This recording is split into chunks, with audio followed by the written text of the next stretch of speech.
আসসালামু আলাইকুম রহমতুল্লাহি ওয়া বারাকাতুহু। আমরা নামাজ পড়ি, রোজা রাখি, দান করি। কিন্তু কখনো কি ভেবে দেখেছি আমাদের এই আমলগুলো আল্লাহ তাআলা কি কবুল করছেন? একটা ছোট জিনিস যা আমাদের সব আমলকে ধ্বংস করে দিতে পারে। সেটা হলো নিয়ত। আজকের ভিডিওতে আমরা জানব নিয়ত ঠিক করা আমাদের জীবনের জন্য কতটা গুরুত্বপূর্ণ এবং কিভাবে একটি ছোট নিয়ত আমাদের জীবনকে বদলে দিতে পারে। রাসূল সাল্লাল্লাহু আলাইহি ওয়াসাল্লাম বলেছেন, নিশ্চয়ই সমস্ত আমল নিয়তের উপর নির্ভরশীল, আর প্রত্যেক ব্যক্তি তার নিয়ত অনুযায়ী প্রতিদান পাবে। সহিহ মুসলিম। একটি মহল্লায় দুইজন ব্যবসায়ী ছিল।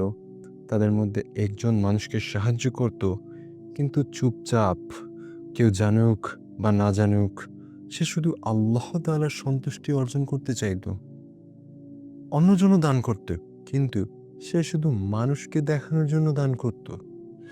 এখানে দুজন ব্যক্তি কিন্তু দান কর্নেওয়ালা, কিন্তু একজন পেল আল্লাহর সন্তুষ্টি, আরেকজন পেল মানুষের প্রশংসা।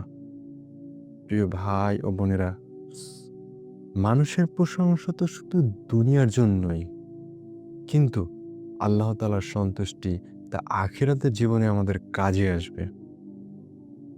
এক ব্যক্তি রাসূল সাল্লাল্লাহু আলাইহি ওয়াসাল্লামের কাছে এসে জিজ্ঞাসা করলেন, ইয়া রাসূলুল্লাহ, কেউ যদি যুদ্ধ করে শুধু বীরত্ব দেখানোর জন্য, তার কি কোনো সওয়াব হবে? রাসূল সাল্লাল্লাহু আলাইহি ওয়াসাল্লাম স্পষ্টভাবে বললেন, তার জন্য কিছুই নেই। লোকটি আবার জিজ্ঞেস করলেন, ইয়া রাসূলুল্লাহ। তিনি আবারও উত্তরে বললেন, তার জন্য কিছুই নেই। তৃতীয়বার জিজ্ঞেস করলে উত্তর একই। কেন জানেন? কারণ তার নিয়ত ছিল আল্লাহর জন্য নয়, তার নিয়ত ছিল মানুষকে দেখানো। মানুষ তাকে বীর বলবে, মানুষ তাকে সাহসী বলবে, এগুলোই ছিল তার নিয়ত। রাসূলুল্লাহ সাল্লাল্লাহু আলাইহি ওয়াসাল্লাম বলেছেন, কিয়ামতের দিন সর্বপ্রথম যাদের হিসাব নেওয়া হবে, তারা হবে এমন তিনজন বা এমন তিন শ্রেণীর মানুষ যাদের আমরা দুনিয়াতে অনেক সম্মানের চোখে দেখি। প্রথমে আনা হবে একজন আলেম। সে দুনিয়াতে কুরআন শিখেছে, হাদিস শিখেছে, মানুষকে শিক্ষা দিয়েছে। আল্লাহ তাকে জিজ্ঞেস করবেন, আমি তোমাকে জ্ঞান দিয়েছিলাম, তুমি কি করেছিলে? সে বলবে, ইয়া আল্লাহ, আমি তোমার জন্য ইলম শিখেছি, মানুষকে শিক্ষা দিয়েছি, কুরআন তেলাওয়াত করেছি। তখন আল্লাহ তাআলা বলবেন, তুমি মিথ্যা বলছো। তুমি ইলম শিখেছিলে যাতে মানুষ তোমাকে আলেম বলে, তুমি কুরআন পড়েছিলে যাতে মানুষ তোমাকে কারি বলে। অর্থাৎ তুমি যা চেয়েছিলে তুমি তা দুনিয়াতেই পেয়ে গেছো। এরপর আদেশ করা হবে, তাকে জাহান্নামে নিক্ষেপ করো। ফেরেশতারা তাকে জাহান্নামে নিক্ষেপ করবেন। দ্বিতীয়ত আনা হবে একজন শহীদকে, যে যুদ্ধ করছে, জীবন দিয়েছে। আল্লাহ তাআলা তাকে জিজ্ঞেস করবেন, তুমি আমার জন্য কি করেছিলে? সে বলবে, আমি তোমার রাস্তায় যুদ্ধ করেছি, শহীদ হয়েছি। আল্লাহ বলবেন, মিথ্যা বলছো তুমি। তুমি যুদ্ধ করেছিলে এই জন্য যাতে মানুষ তোমাকে বাহাদুর বলে, যাতে মানুষ তোমাকে সাহসী বলে, যাতে মানুষ তোমাকে নেতা বলে। অর্থাৎ তুমি যা চেয়েছিলে তুমি তা দুনিয়াতেই পেয়ে গেছো। তাকেও জাহান্নামে নিক্ষেপ করা হবে।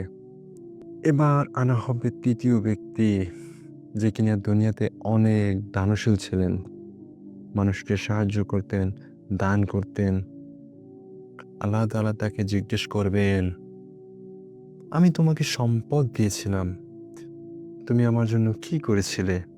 সে বলবে, ইয়া আল্লাহ, আমি তোমার সন্তুষ্টির জন্য দান করেছিলাম।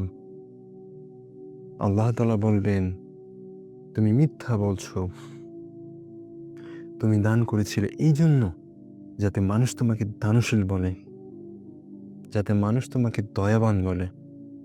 অর্থাৎ তুমি যা চেয়েছিলে তুমি তা দুনিয়াতেই পেয়ে গেছো। তোমার আমার কাছে আর কোনো চাওয়া থাকতে পারে না। এরপর তাকেও জাহান্নামে নিক্ষেপ করা হবে। আল্লাহু আকবার। প্রিয় ভাই ও বোনেরা, এখানে তারা তিনজনেই ভালো কাজ করতেন, কিন্তু তাদের ভুল নিয়ত ছিল। তারা আল্লাহকে নয়, তারা মানুষকে সন্তুষ্ট করতে চেয়েছিল। এই হাদিস আমাদেরকে শিখায় নিয়ত ঠিক না থাকলে সবচেয়ে বড় আমলও আমাদের ধ্বংসের কারণ হতে পারে। আল্লাহ তাআলা আমাদেরকে রিয়া থেকে হেফাজত করুন, আমিন। একবার ভাবুন, আমরা যে নামাজ পড়ছি, যে দান করছি, যে ইসলামিক কাজ করছি, তা কি সত্যিই আল্লাহর জন্য নাকি মানুষ দেখানোর জন্য? এখন প্রশ্ন হতে পারে, আমরা কিভাবে আমাদের নিয়তকে ঠিক করব?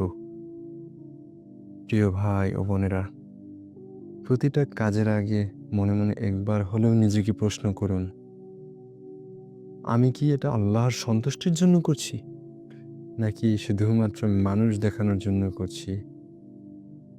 প্রিয় ভাই, নিয়ত হলো হৃদয়ের বিষয়। এটা যদি উপলব্ধি করতে পারেন তাহলেই কেবল আল্লাহর সন্তুষ্টি অর্জন করতে পারবেন। তাই আজ থেকেই আমরা নিয়ত ঠিক করার চেষ্টা করব, ইনশাআল্লাহ। আল্লাহ তাআলা আমাদের অন্তরকে খাঁটি নিয়ত করার তৌফিক দান করুন, আমিন।